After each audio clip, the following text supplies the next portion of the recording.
Good morning everyone. Maayong buntag sa inyong tanan. Magandang umaga po sa inyong lahat.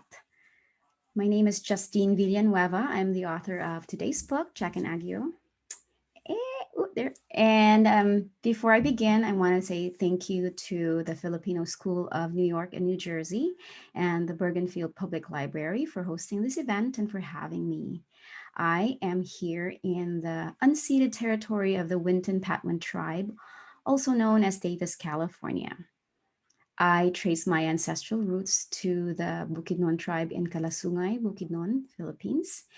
And today we celebrate the Philippine Independence Day, which marks the end of the many years of colonization by the Spaniards of our country, and also marks the beginning of the independent Filipino nation.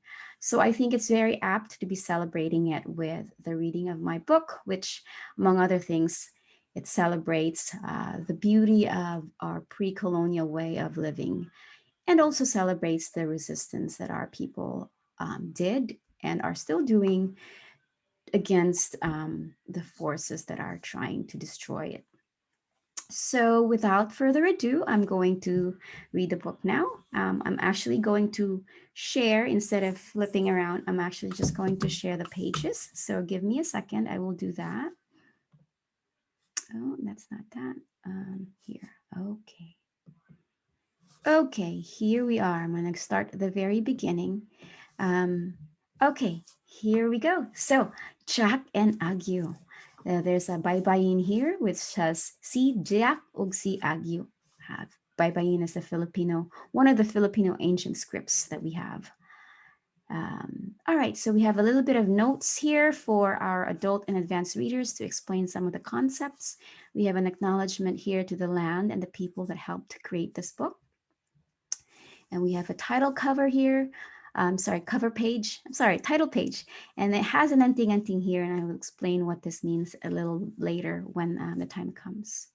Before I start, I also want to note that there are 3 different other languages in this book.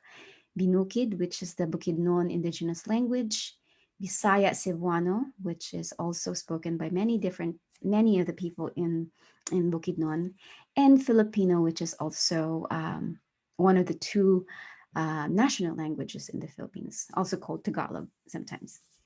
Okay, so here we are. Once there was a child named Jack. Jack loved going to the library with his mama. So here he is. Jack also loved books. Books about astronauts, one-eyed pirates, and wand-wielding wizards off on their grand adventures. At night, when his papa read to him, Jack roamed to his heart's desire. So here are his adventures. See all these places he goes to. But then Jack noticed something.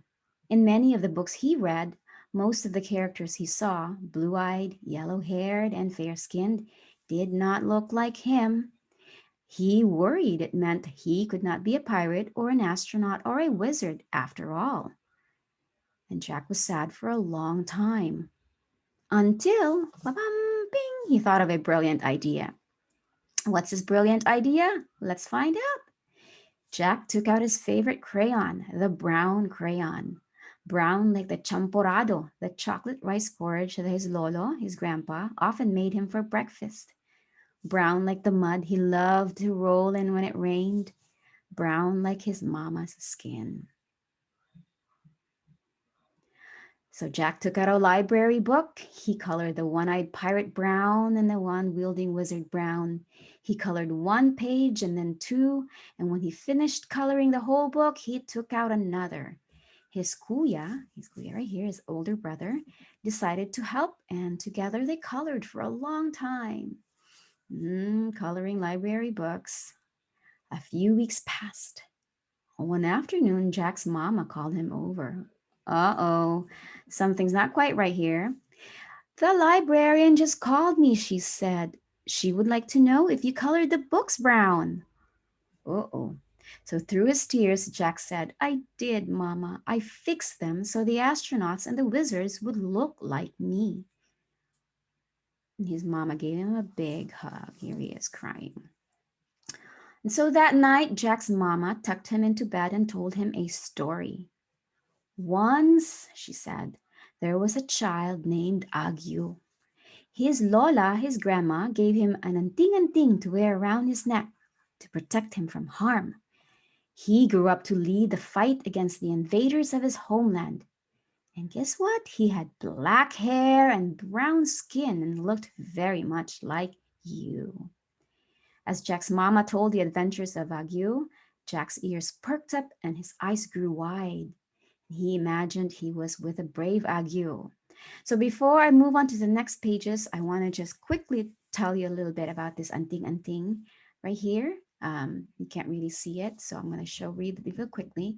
And the word that is inscribed, this is the anting anting. The word that is inscribed here in Baybayin is the word kapwa. So I'm going to take a quick moment here to tell you a little bit about kapwa. Kapwa in the indigenous Filipino worldview is the spirit. The spirit of kapwa is the spirit that connects us all, humans and more than humans alike. So not just people, but also the trees and the mountains and the frogs and everything that you can think of. That's part of creation. We are all connected by the spirit of kapwa. And that means that whatever you do to one, you also do to yourself because we are all connected. And hopefully, this means that we take care of each other and we love each other because you are also, in a way, caring for yourself when you do that. But this also means that if we are related, if we have kapwa, if we are um, connected to everything and everyone, that will be what will protect us from the harm that comes our way or from the hardships that comes our way. So that is why the idea of the anting-anting being kapwa is just basically saying if you have kapwa, you are protected from all the harm um, that you might experience. And I think it's very beautiful. So I hope you all learn the meaning of kapwa and live by that idea. So let's move on with our story. And here we are. Jack is imagining himself frolicking with the Shokoy and Sirena, the spirit keepers of the Pulangi River. Pulangi River is the river that runs through Bukidnon. And he is seeking permission from the Diwata, the guardian of the forest, to catch wild boar for the villagers to eat, offering flowers and herbs to the babaylan. Babaylans are the healers.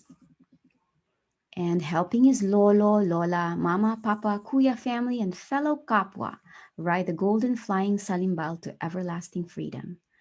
Jack slept with a smile on his face.